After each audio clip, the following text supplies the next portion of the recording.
Well, Arash Aramesh is a US national security expert and foreign policy analyst, and he joins us now from San Francisco. Thanks so much for talking to us here on BBC News. And I want to start with that interesting tweet from President Trump. We must not allow ISIS to return or enter our country. So clearly he's linking this attack with so-called Islamic State. You know, let's for a second pretend that the president hadn't uttered that recent outburst on Twitter.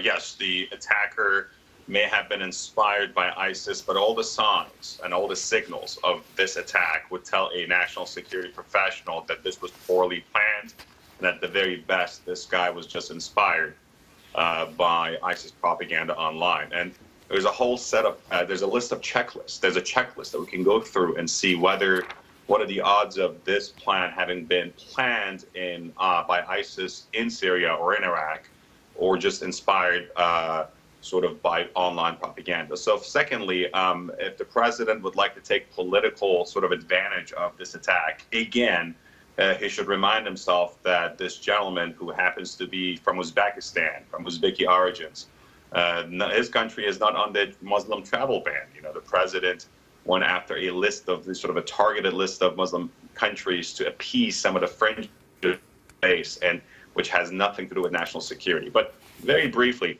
I want to explain to the viewers what's happening right now in New York City. You have NYPD and the FBI. So the NYPD Intel Unit and the Federal Bureau of Investigation right now are going through what they have collected in terms of data, in terms of footage, in terms of audio, video, and any other digital footprint to see what they already have on this individual. And the second thing that's going on is the big question: was this person already under surveillance? So one of the worst fears of any law enforcement operative or law enforcement official is for someone who's already under surveillance to actually carry out an act of terror. So these are the two big things that are right now going on internally within the NYPD intelligence unit, and also the FBI counterterrorism unit right now in New York City, which obviously has a large operation. And how much will they be, I'm sorry to interrupt you, but how much will they be helped by the fact that our understanding is that the suspect has been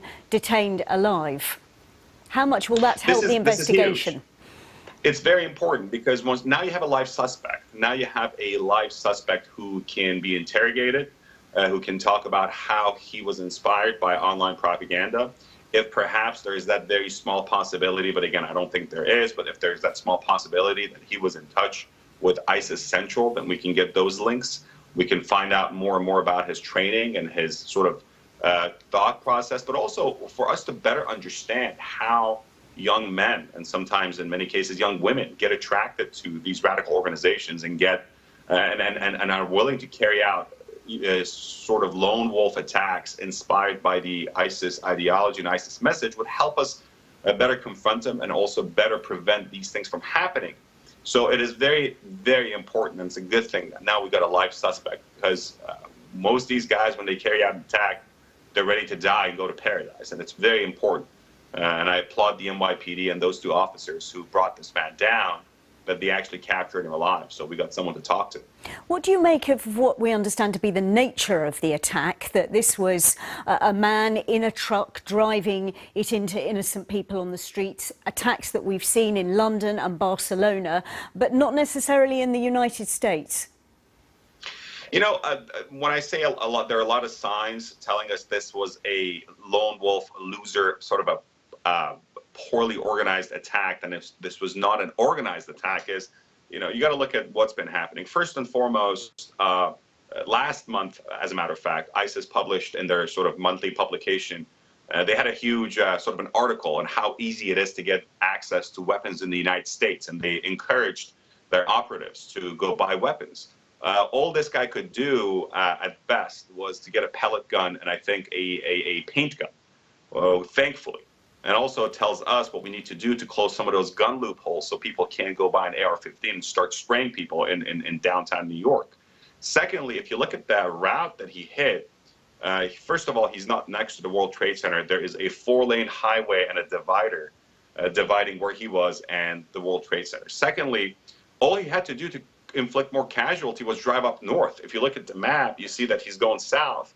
Way fewer people, much smaller room for maneuvering, and also much less congested.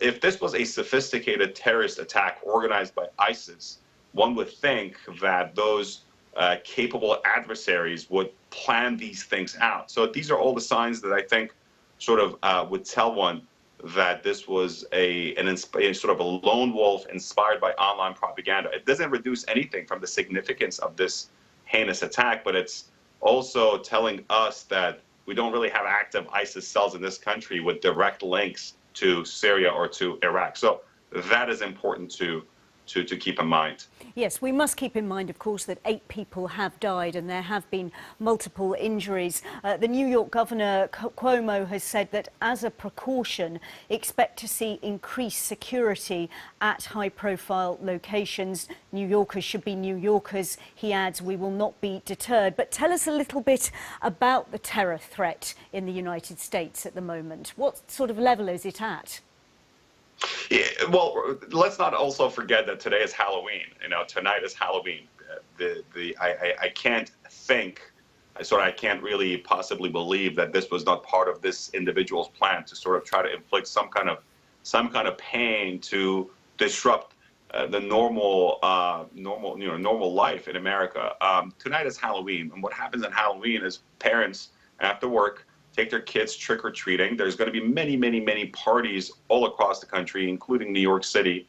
And it's hard, when you got people in costumes, when you got people in masks, when you got people walking down the street wearing, night gear from Lord of the Rings or from this show and that TV show, and they got sort of their faces covered. It's really hard to sort of play out an effective law enforcement strategy and a play out, especially at a time like this. So yes, people are concerned, but again, New York City has been through much worse, and New York, being New York, is an incredible city. People are extremely strong. This is a very diverse city, and this is nothing that's going to shake up, New Yorkers. They've seen much worse, and they've triumphed. So I'm not worried about that. But in the long run, I am worried about sort of these lone wolf attacks, and especially with the administration now we got in the White House, sort of balancing national security and civil liberties, because exactly the very, very end goal some of these radical Islamist groups are pursuing by taking out attacks in the UK, in France, in Germany, and especially in the United States and Canada, is for us to overreact. And one of those overreactions could be by curbing civil liberties that has taken a couple centuries to build in this country and hasn't been easy. You said you think this is a lone wolf attack, that it shows all the signs of a lone wolf attack. Presumably that kind of attack is very, very difficult for the security services to prepare for. It is and it's not. It's very difficult because when you don't have those organizational links and those organizational sort of the spider web, it's much more difficult to narrow those individuals down. But there are ways. I mean, we have prevented, the U.S. law enforcement and intelligence community has prevented a number of lone wolf attacks. And that is by having access to, for instance, metadata. That's by having an incredible number of young men and women in the intelligence community and also in the law enforcement community who do their jobs. Yes, you can never stop every single attack, but there are many, many ways to reduce these attacks. And you don't hear on the news how many such attacks have actually been foiled, stopped. There are individuals now waiting for prosecution who've been caught in the past few years who were trying to take out or carry out attacks in LA, in Minnesota, in New York, in DC, and Boston, and so on and so forth. But yes, you will have, eventually, from time to time, you will have individuals who manage to carry out their attacks. They're either sometimes very incompetent, and we welcome that incompetency because then they don't cost us, dear lives. And in this case, despite his lack of organization and lack of planning, he still managed to kill 8 innocent New Yorkers. And that's incredibly a sad day in New York. But again, as a fact of life, we are now in a long-term conflict with a certain ideology that lives overseas and lives amongst us. It wants to taint the name of millions and millions of good, hardworking Muslim Americans and Muslim British. Having said that, that very, very small minority of radicals, a very small fraction of minority of radicals, they're the ones that we got to watch out for. And we got to live with this fact and accept the fact that we got to be on the lookout. We should not curb our civil liberties. At the same time, we should know that these attacks can happen, and our society has only one option and one way to go. We should just get stronger instead of attacking each other amongst ourselves. Arash Aramesh, really good to hear your thoughts. Arash Aramesh, US national security expert and foreign policy analyst. Thanks for your time. You're watching BBC.